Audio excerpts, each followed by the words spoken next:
Everybody, and indeed, welcome to another edition of the Chicago Tony V Show for Wednesday, Hump Day, May 25th, 2022. We're almost through May. Can you believe it? I can hardly believe it. Anyway, welcome. Hello. Hello, everybody. I'm getting super pumped for the Indy 500. It's going to be here. Let's see. It's on Sunday. Today's Wednesday, Thursday, Friday, Saturday. Holy cow, it's in 4 days. I can hardly believe it. That is, that's super exciting. Am I ready for all my out-of-town guests at the Indy 500? No, absolutely not. Not even close. Not even close. Georgie girl with the gold medal podium finish. Very nicely done, Georgie, as usual. I've said it before, and I'll say it again. Georgie is the Team Penske of the pepperonis. She is almost always on the top shelf. Are you saying Georgie says beautiful blue eyes? Do I have blue eyes? Is this true? Good morning, lady. How are you? Is it true that I have blue eyes? Does the blue shirt, I know this is like, it seems to be Georgie's favorite shirt of mine. Favorite golf shirt. And if I do, in fact, have blue eyes, I was not aware of that. Maybe I do. I don't know. Oh, lady says I have dreamy blue eyes. I have blue eyes. Holy shit. Isn't it weird? I never would have known that. This shirt makes my blue eyes even more enchanting. Holy cow. Well, you guys are making me blush. Robo Kitty's in the house. Good morning, Robo dear. See, what's funny is I am, as I said a minute ago, really before you guys showed up, I was talking about, I'm getting antsy here. I have so many preparations to do before the race. One of my considerations is always, what am I going to wear? It's an interesting decision. Let me adjust the camera here a little bit. It's an interesting decision. You know, you got to dress for comfort. So I have to figure out, is it going to be a hot day or is it a chilly day? I would say 8 days, 8 races out of 10 are just prohibitively hot. But then on a cold day, maybe it's like 7 races out of 10 because so many times I'll go to the race unprepared for a cold day and I end up buying some hugely overpriced sweatshirt in the gift shop when I get there because I'm freezing. But whatever, we'll figure that out. Baggy Bags is in the house. Good morning, buddy. Good to see everybody. So yes, 4 days. Is that possible? Today's Wednesday, Thursday, Friday, Saturday, Sunday. The race is in 4 days. Holy shit. That's incredible. I am so not ready. And I have such a busy day today. I mean, you guys know me. I don't work all that hard. But today's a super busy work day. Good God. How am I going to get it all in? Layers, says lady. I think that's good. I think that's good advice. Good advice. Hey, I've made an executive decision just, talking about all this stuff I have to do. I have several out-of-town guests coming. Some so-so, some stunningly beautiful. Maybe I'll say one. One. I think what I'm going to do, I think this is the last show of the week today. I'm sorry, I have too much going on. And if some work things hadn't cropped up and just really bit me at the last second, that probably would not be the case. But I think that's got to be the case, or else I'm going to just lose it, Bring an assortment of outerwear, says lady. Take it from someone who works outside. I bet you must be an expert at that, lady. I'll bet. Let's see. RoboKitty arrives. She's gonna just descend from the clouds on Friday evening. Friday evening. Yep. Friday evening. Lots of plans. We're going to the parade on Saturday. Parade on Saturday. Are we not doing a show Friday? I don't think so, RoboKitty. Because I've got too much going on. Nor Thursday. I'm sorry, everybody. I'm sorry. It's getting super busy. If you guys saw my to-do list today, even just for work, you'd probably say to yourself, by God, that guy has a real job. Most days you wouldn't say that, but it's heating up. Georgie, why do you feel slighted?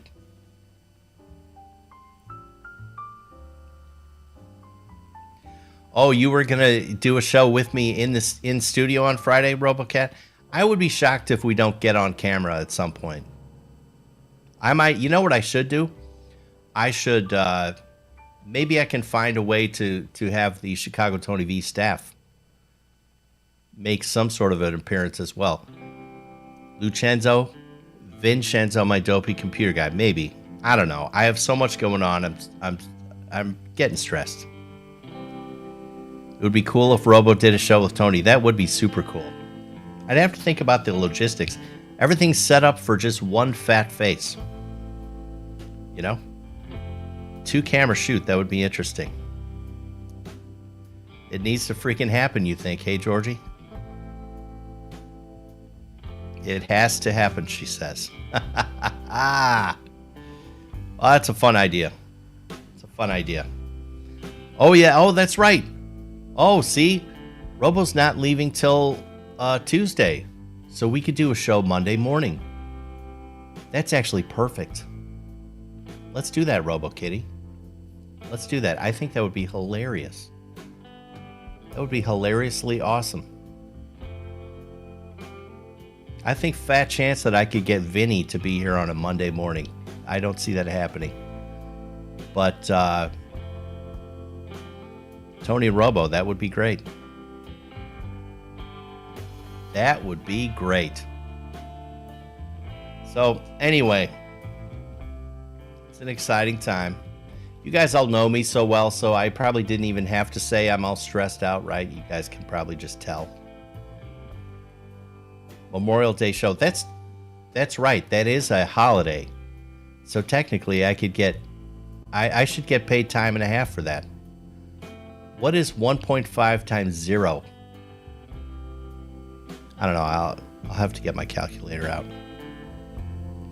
Georgie would wake up for that shit. I think yeah, we should do it. How could we not do it? I think that's an impossibility. We would have to do it. Yeah. Anyway, that's super fun to think about. Super fun to think about. I think we're going to probably eat lots of red meat too over the weekend. I'm excited about that. Anyway, I wanted to tell you guys before it just escapes my memory. So last Friday, I went to the farm. And it turned out, it ended up being kind of a unique day because I normally, I'm doing something in the garden or I'm whatever.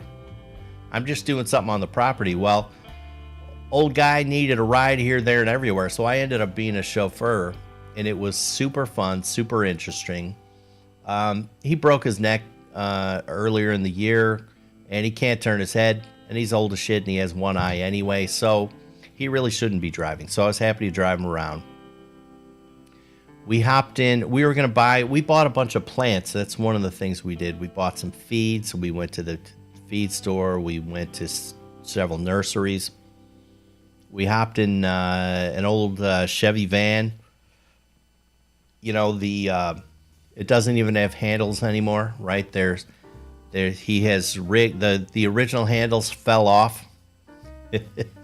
And so on the driver's side door, it's like some sort of, it works great, but it ain't it ain't a car door handle. It's some sort of metal bar that he jiggered somehow. Now the back door is a big nail. You open the back door you lift this nail in a certain way and then it opens up. It was perfect. I was amazed at how well this old Chevy van drove.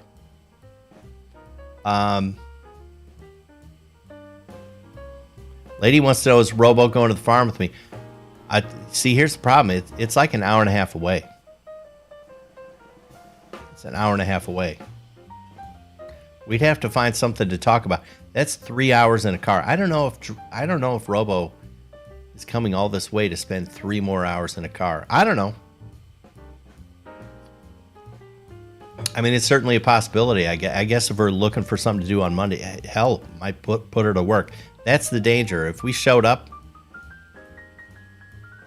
it would probably be a back-breaking day.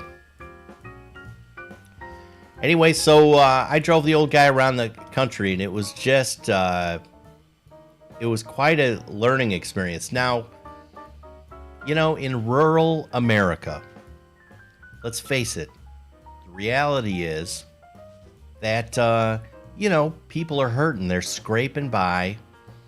I've heard it said that there's a big drug problem out in which I think is so sad. What is it? I don't know what's spreading around, but apparently it's become a huge problem. Really sad. Lady says we could go cow shopping. You know, the cows are already spoken for. As a matter of fact, my cow, I believe, is getting pregnant. My cow has a date with, I mean, I think that's,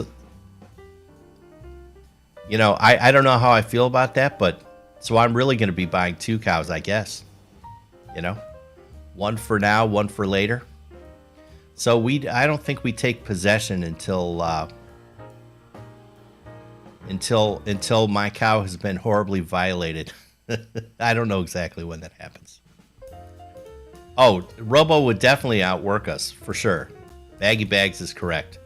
There is no doubt in my mind that Robo Kitty is the most in shape of whoever shows up at the farm that day. No doubt in my mind. Anyway, we're driving around the country, and so what you see visually is, what could I call it? Blight, you know? I mean, stuff is falling apart. People are scraping by. You know, they have this habit of when something stops working, they just park it in the yard, right? And grass grows around everywhere.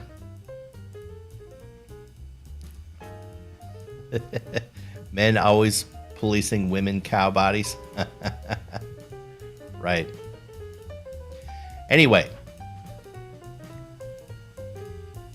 You know, metal roofs, rusted. Isn't that what the B-52 said? Tin roof, rusted.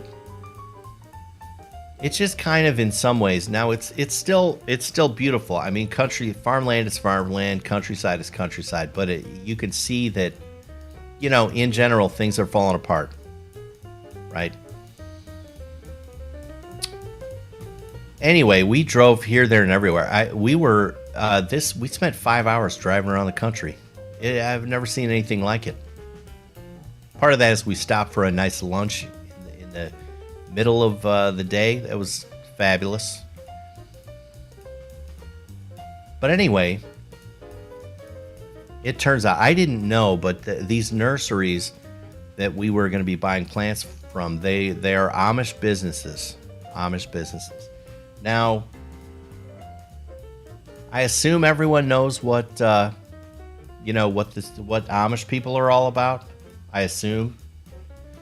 You know, they're the families that kind of dress weird. All the ladies, right? They make all their clothes themselves, and the dudes, the fellas wear these straw hats, and the ladies wear these dresses. It's all homemade.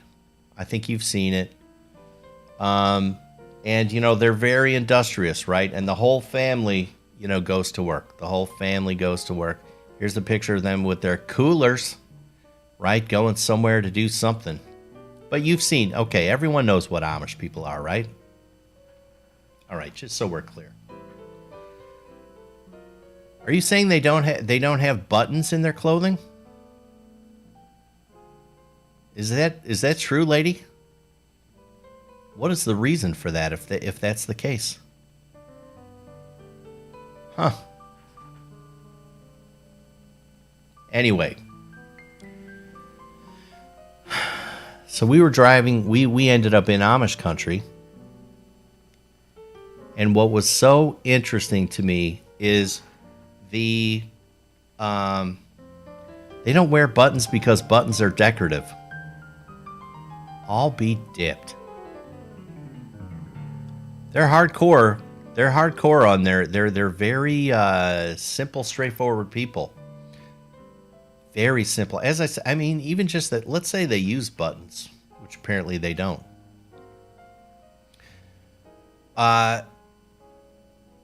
They make all their own clothing, right? They don't drive automobiles, right? These people. Anyway, so my point is, when we got into Amish country,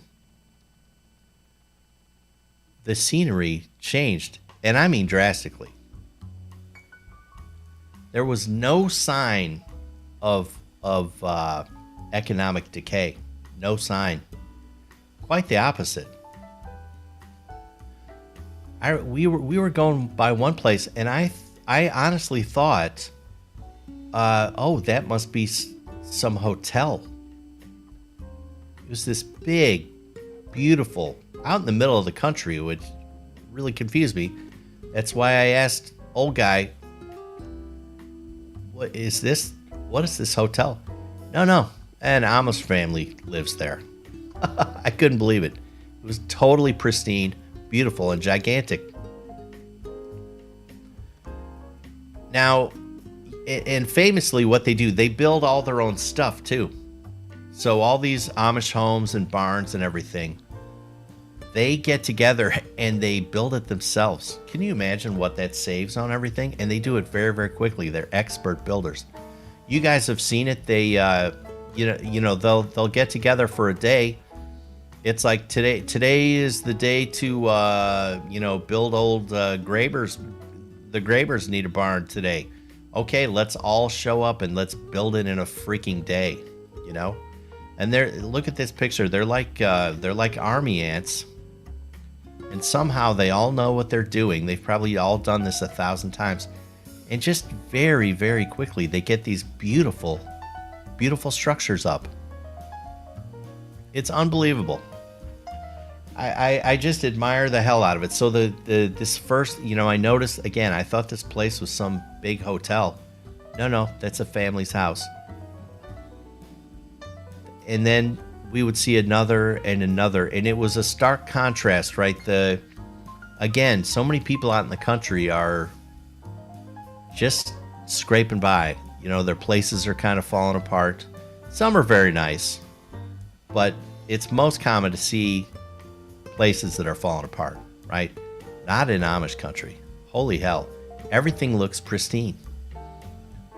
They're not only their homes and their barns, their fences, even their crops, even like they had planted a bunch of stuff. It all was just perfectly in a row. It's really the picture of abundance, really. Abundance. Robo says she wishes she knew how to build a house. Yeah, you and me both. Holy cow. I want to be neighbors with these people. Maybe something will rub off. They save money by not paying electric bills. Yes, now these days it turns out apparently they're using a little electricity. Like the Amish are very entrepreneurial. And so now it's kind of common in their shops. Like a lot of them do like woodworking and all sorts of stuff. They'll have electricity in their shops. In their homes, no electricity. And now what's become in fashion that I noticed is they have now, they're off grid now. They're all doing solar, at least out in the area I was in. But you saw these beautiful homes. A contrast, you would go, back in these other areas we were in, decay. Then you see just beautiful home after beautiful home. You know, just lovely, lovely, abundant places. Here's a picture of some sort of Amish property. Now, I was driving this beat up old Chevy, so I didn't take, these are not pictures from, you know, my trip, but I picked out pictures. These are extremely representative of what I saw in this Amish area. Look at this beautiful, beautiful home. And see how everything just looks so pristine, so well put together. That's the way they live. You know? Yeah, no air conditioning. That's right. They have generators for the barns and for the animals, says lady. Yeah, that's right. And so we went to, as I said, we went to a couple of nurseries that were Amish. So they have the big, huge greenhouses, right? And they're just beautiful. They're like everything else the Amish do. They are, they're just pristine. And the other interesting thing is, if you go into any Amish business, the kids are involved too. The kids are there, little, and I'm talking little kids. Like we went in one of these things and we're like, yeah, where are the pumpkin seeds? And some little 8-year-old took us to the pumpkin seeds. Robo says they're probably not even affected by the economic collapse. If anything, they're getting more business. This is absolutely true. They're all off-grid. They don't need gasoline.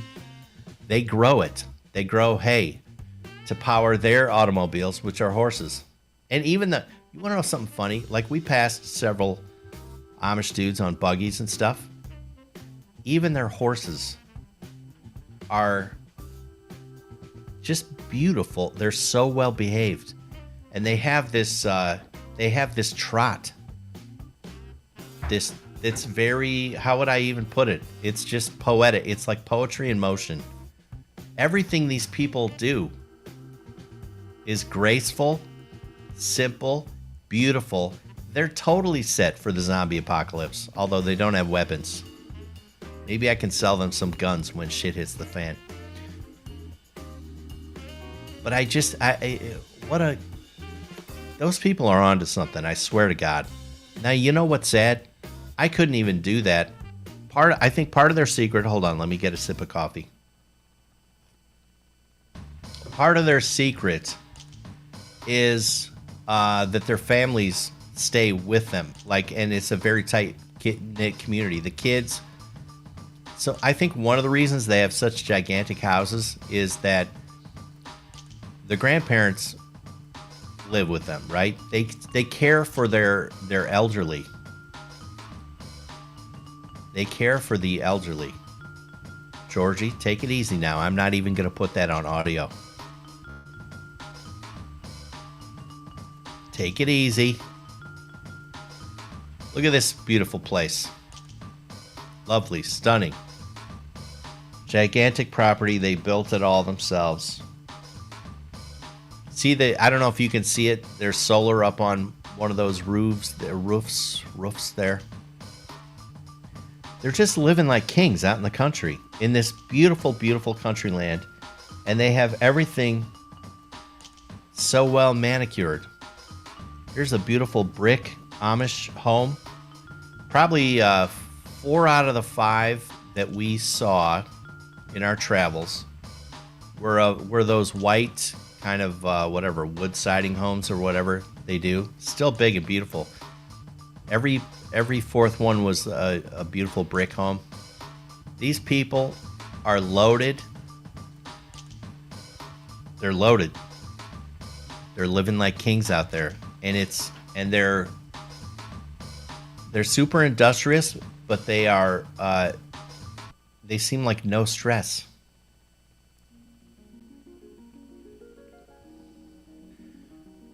Sunday is all-day church on hard benches. You know what? So be it.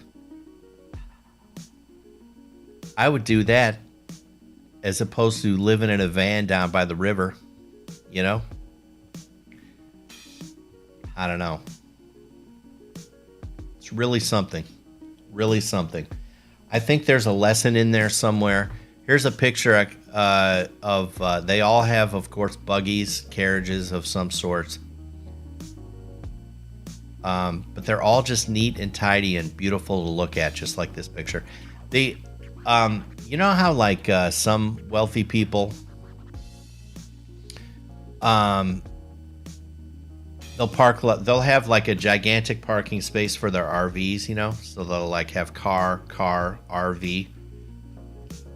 I saw several Amish places like that, except it was like buggy, and then some giant hay wagon or something, but like all housed in just a beautiful handmade Amish garage. It was all stunning.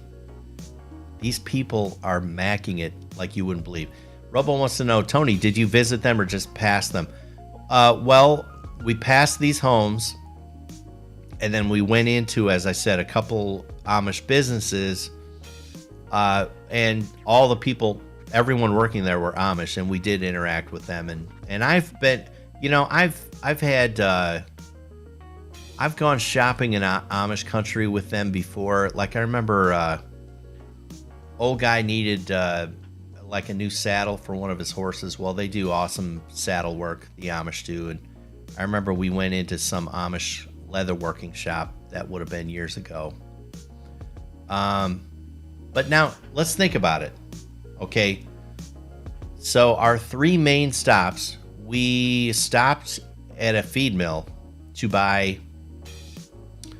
let's see, we got some oats, we bought shit to feed the animals, right? Rabbit food, all sorts of stuff. Now that was not an Amish business. That was a whatever. Well, did you know the Amish call us the English? Isn't that interesting? Amish are of German descent, and they still to this day, like they would refer to us as the English. I think that's fascinating. Anyway, so the feed store was run by the English, you know, us, right? The average rural Americans. Now, they got the job done, but let me tell you, their place looked weathered as hell. I mean, this sucker, this whole the buildings, all the equipment just had this patina like you wouldn't believe. The Amish would never do. The Amish greenhouses, everything was pristine. The concrete in the floor of these greenhouses, not a crack in it. It was all perfect. The gravel parking lot, perfectly level, neat and tidy, out in the middle of nowhere, and they keep it so well. It's very interesting. Let's see what Georgie says. She says, if this country made the shift to an agrarian society, or like the Amish, we'd be better able to support ourselves as a nation, but diversify the genetics a bit.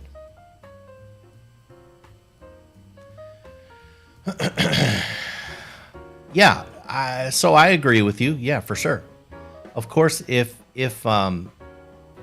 this stuff were adopted on a much larger scale, I think naturally the genetics would be diversified. They naturally would be. Yeah, all the kids. They don't have a labor shortage because of all the kids. Yeah, and you know what? I mean, people sometimes are quick to disparage, kids working and all that stuff. But I'm not so sure that's not good for kids. I mean, they get to, let's face it, what did the Amish kids do?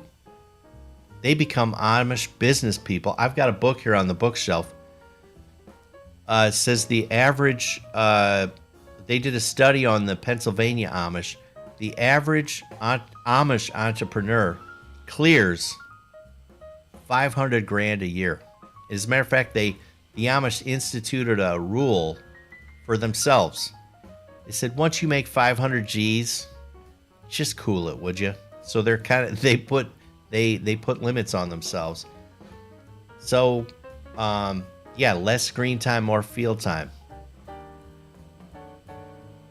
Yeah, they have some sort of school, Georgie. They have some sort of school. But let's look at the bottom line. See, this is interesting. I know we say, oh, let's do some school for the kids. What are these people lacking? They live on beautiful estates. They make tons of money. They have a very tight-knit community.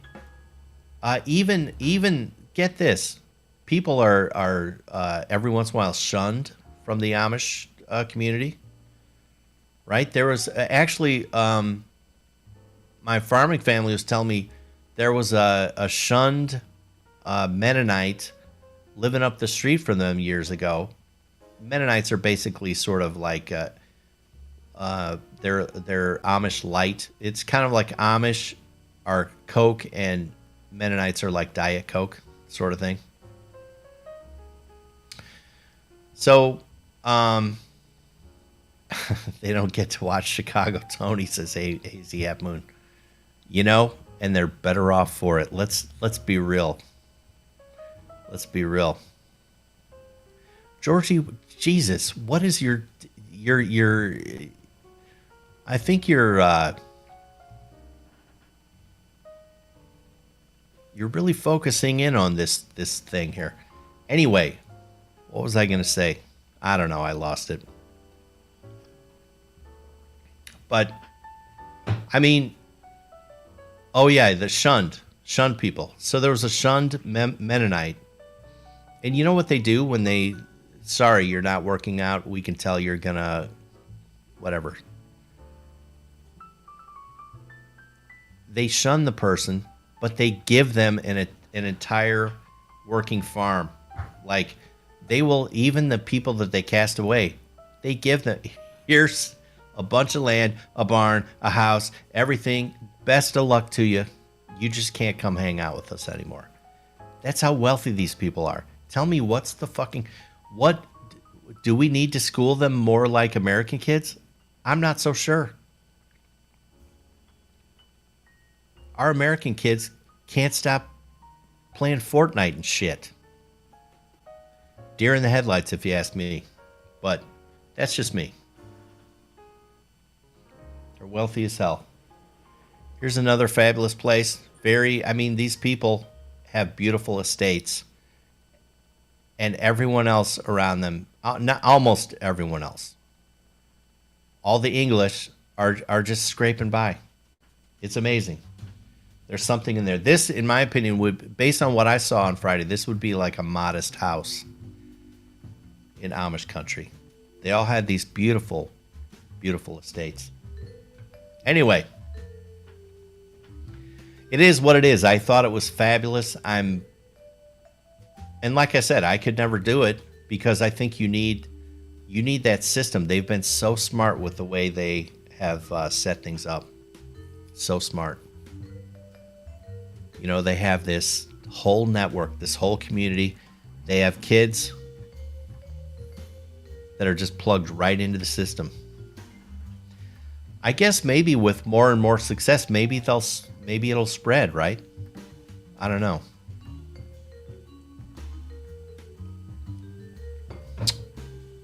Yeah, I agree with what Baggy Bag says. Amish are the ultimate preppers. They sure are. If anyone's going to find a way, it's going to be them. For sure. Anyway, it was a fascinating day. I just had to share that. This book that I have, I believe it's called Amish Enterprise. I can't remember the author, but I think there's something to learn from the Amish. There's something. They're doing something right. So I better, especially, okay, so once again, this is going to be my last show of the week. Robo Kitty and Tony on Monday, something to look forward to. I'm sure I'll be in touch here, there, maybe, Discord, whatever. In the meantime, but let me get through some mail. Okay, because it's backing up a little bit. Or in anticipation of it backing up, missing Thursday and Friday. If anyone wants to send a letter into the show, feel free. Love it. It's fun. Send it to ChicagoTonyV, like vagrant at gmail.com. That's what you do.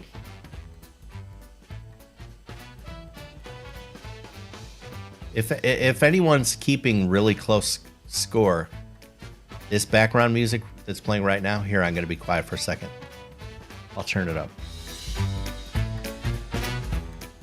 I actually hate that song. I need to just get it pulled out of the rotation.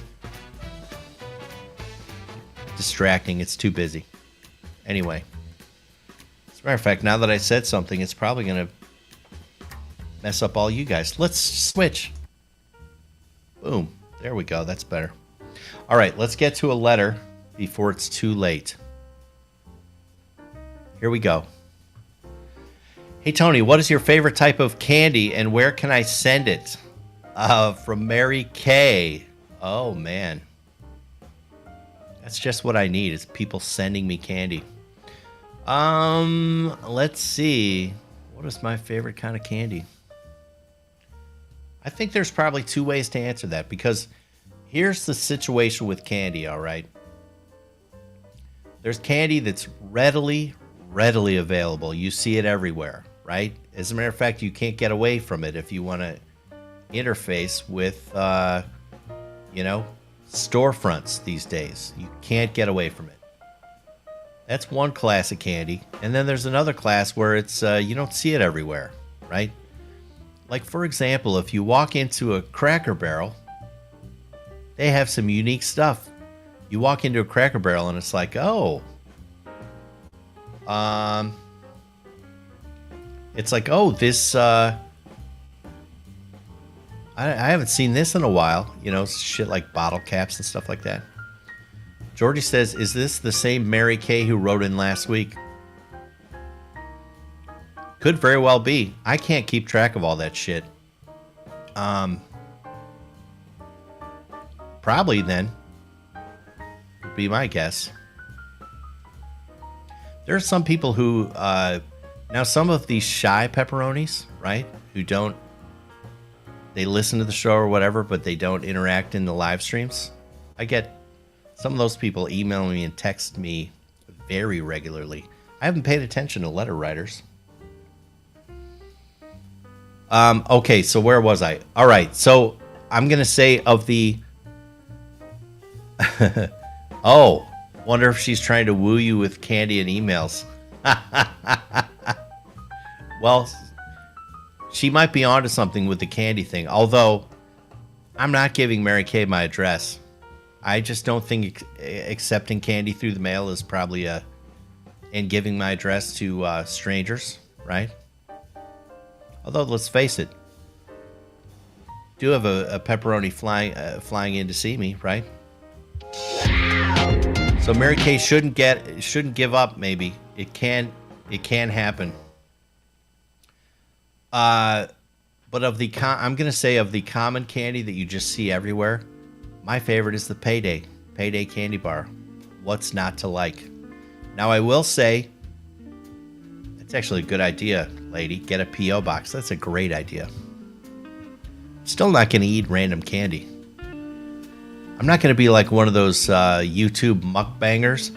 Send me whatever Frankenfood horse shit and I'll eat it for you on camera. That would be no good.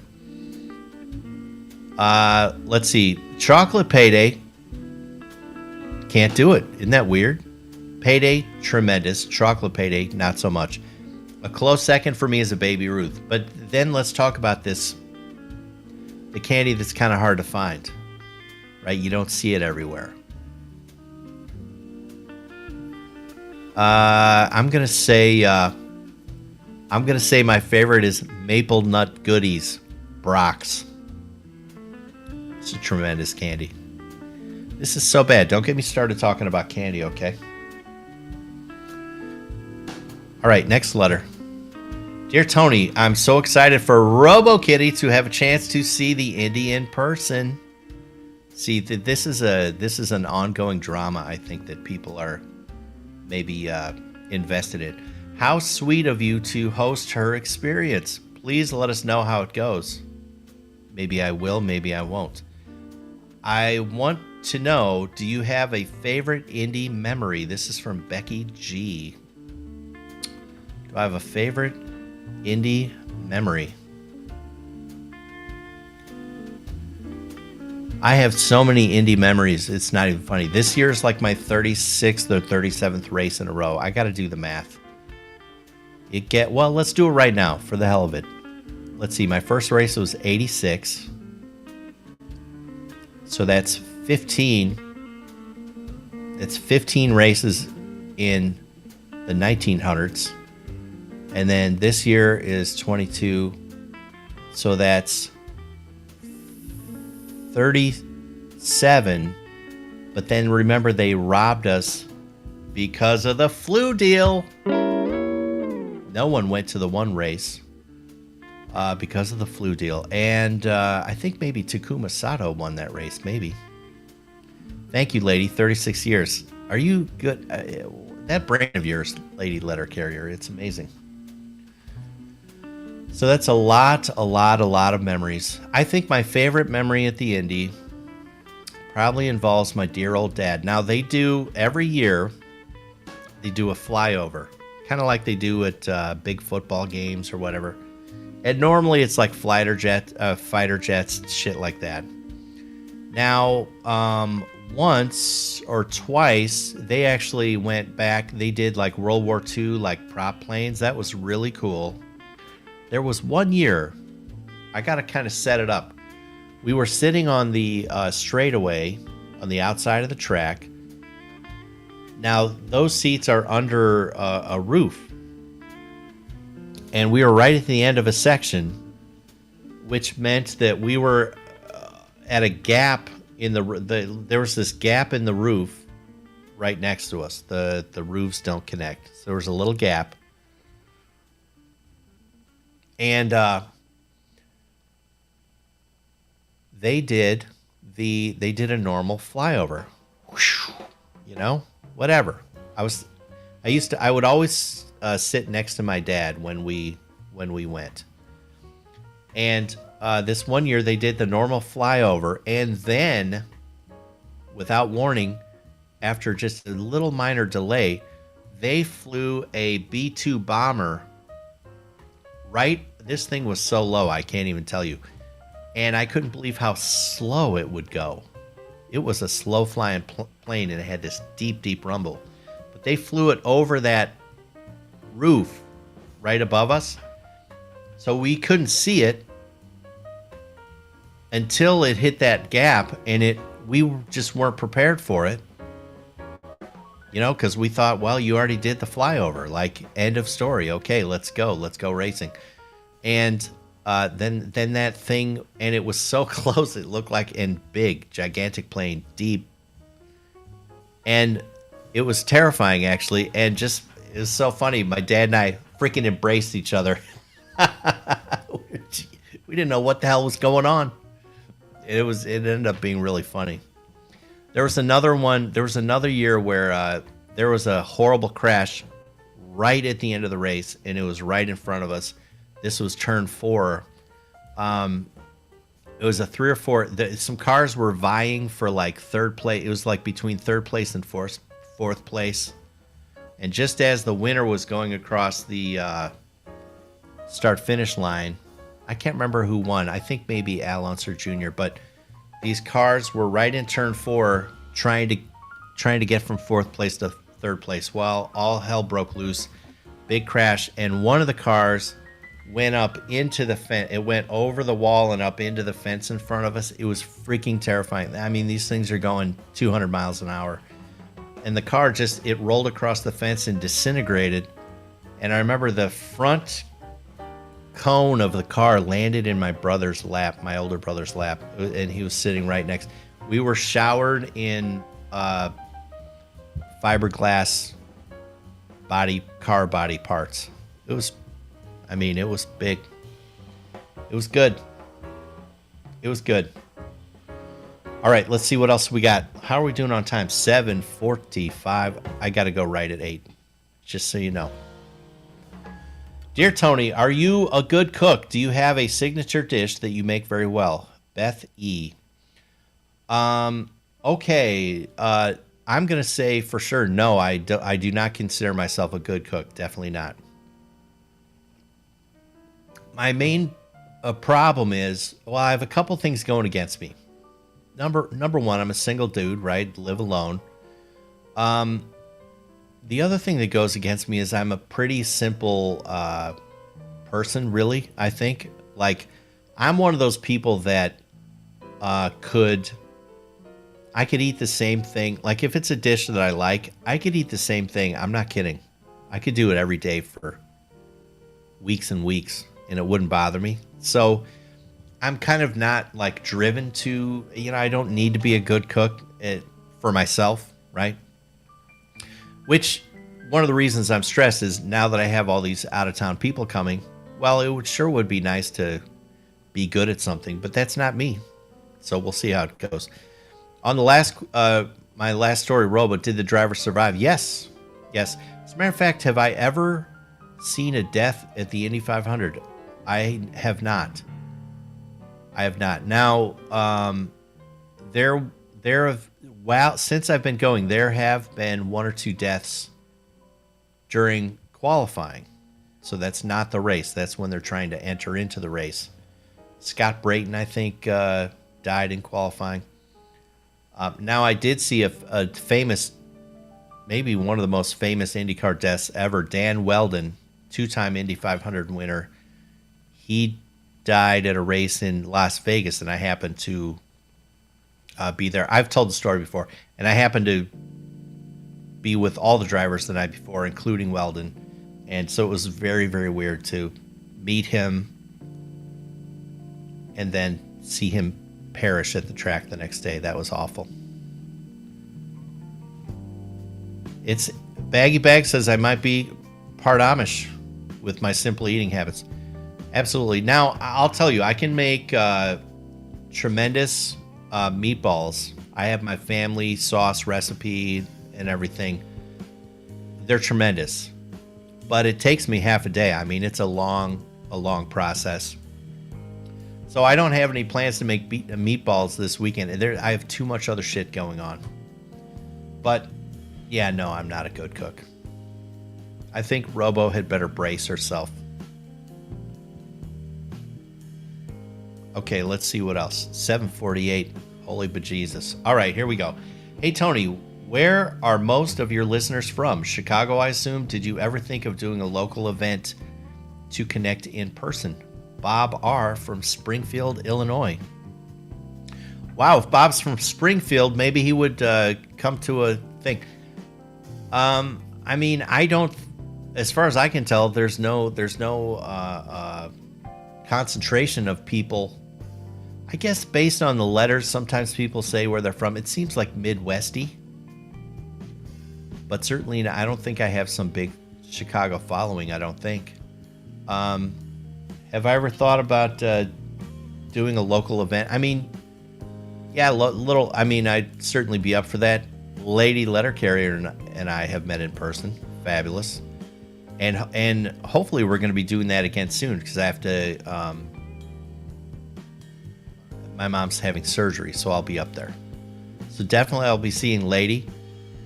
I don't know, but I'll let Tank know. I don't know if I really wonder if I said something to offend Tank. This has started to really bother me. I probably shouldn't talk about that on the show. I just don't know. Jeff Woodward, the vet author, he's around. He's in Aurora. Maybe we can do a breakfast. Or definitely Lady and I are going to be doing a breakfast. But Bobby from Springfield, if I really get my shit together, maybe I could shoot Bobby an email and say, hey, there we are.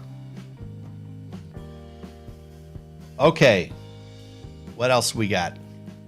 749. Hey, Tony, you had a question the other day about Ford Model A cars. You went on to talk about how they might make good prepper vehicles. Did you know that the old Model A's will run well on almost any kind of fuel? If it's flammable, it will likely work well at a Model A. I hope you do get one as they are tons of fun. and a conversation piece to boot. Wait, Phil, Springfield, Illinois. Wasn't the previous guy Springfield, Illinois? What are the freaking chances of that? Maybe I do have... I don't know how to go back on this thing. The previous guy was Springfield. Robo thinks I should do kebabs. Can't go wrong with kebabs. It's an interesting idea. Robo, when you get here, I will surely reveal, here's my whole plan for tailgating and all the food part and whatever, and you can tell me where I've gone wrong and maybe help redirect me. Anyway, Ford Model A's. That's great. Did I know? I thought I heard back in the day they would run on. You could do. They would run on alcohol, which the farmers would. You could grow. You could have a still. Do your own still and make your own fuel. Almost like making moonshine. You could just pour it right in there. And then they would run on regular gas. But I thought there was like a special switch they had to have or something like that. Ooh, lady has a marinade for kebabs. Good marinade for kebabs. Italian salad dressing. That sounds simple. What brand do you like to use, lady?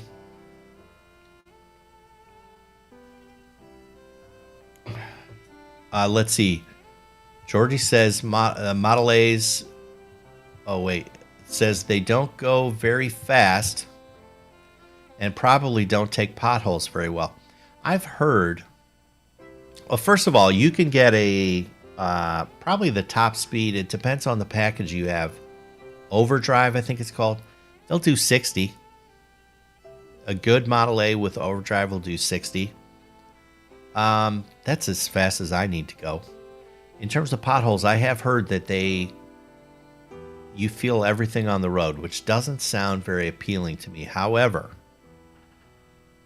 they were created at a time when roads were not nearly as well established as they are now.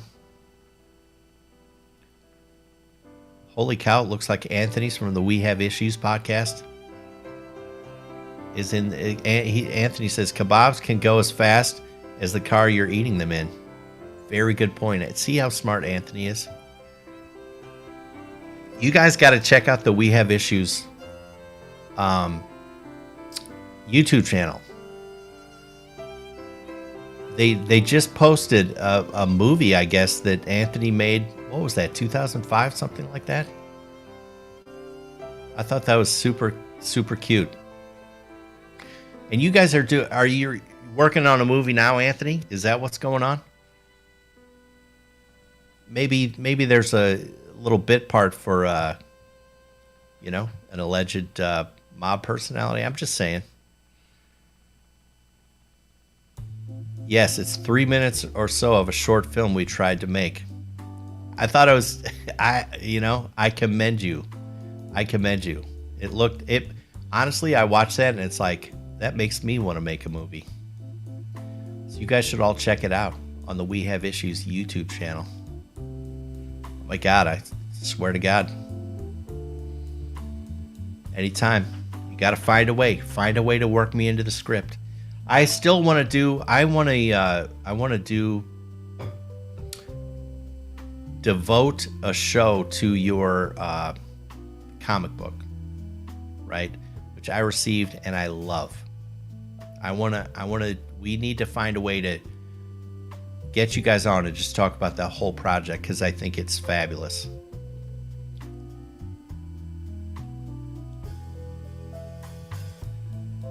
Our show has been sad lately and I'm sorry. Well, let's spice it up. I've missed the last couple shows. See, now this has me worried now about what is it sad about. I don't know. Let's see what else I got. 7:55. Let's see if I can get another letter or two in here. Anthony, it's always great to see you, man. I love you guys. All right, let's see. Dear Tony, what made you invest in gold and silver mining stocks recently, and how are they doing for you? I'm curious. John S. from Warren, Vermont. Let's see. What made me invest? Okay, so I have this kind of thesis going, right? That I think that with all this printing of money and everything, and all this inflation, right? It's of course devaluing. The dollar's being devalued. That's what happens every time a government prints more money. Their currency gets devalued. So my theory is, so I've allegedly bought a lot of gold and silver to maintain my purchasing power. I converted, allegedly, a lot of my dollars into gold and silver. And my theory is other people are going to do that. And then also, I got out of the stock market completely as much as I possibly could, like a year ago or so. But I don't like being out, really. And then so it occurred to me, so if gold and silver are going to go up in value, then my God, the mining stocks are really going to go up in value. So that's my thesis. That's why I did it. I didn't put much money toward it. It's just it's almost like a fun experiment. But I will say I've been pleasantly surprised. Now, it just so happens most of my holdings I bought, I was so excited. Mining stocks have already been just in the total gutter, but then for a while. But then, and silver's out of favor, gold is out of favor. Everyone thinks, you got to own crypto and all that stuff. So I like buying things when they're out of favor, right? Buy low, sell high. Well, on the day that I bought all my mining stocks, it just so happens that sector that had already been down was getting crushed like 6 days in a row. The sector just dropped. It was already super low. So I was just pleased as punch. I hold probably, 25 mining stocks, about half silver miners, half gold miners. I bought it all in one day, and I'm up 5%, which is great. In whatever that is, 3 weeks, it's been tremendous. Now, it's not really real unless I sell, right? I don't realize any of those gains until I sell. So right now, it's just all on paper, but that's why I did it.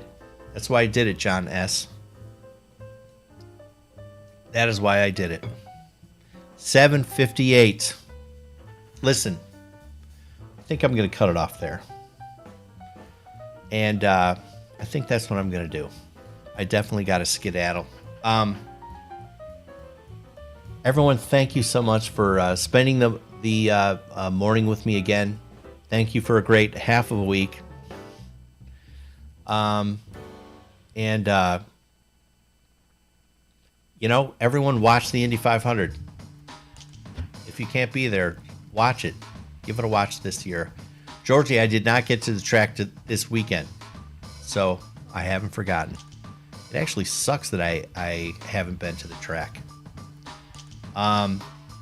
Listen, so it sounds like the plan is, believe it or not, we're going to do a Monday show with the witty, the talented, the elusive RoboCat. Unbelievable.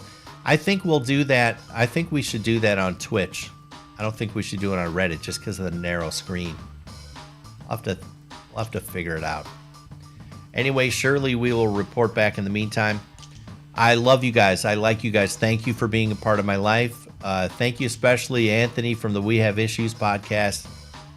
Really cool, as always, to see other podcasters pop their head in.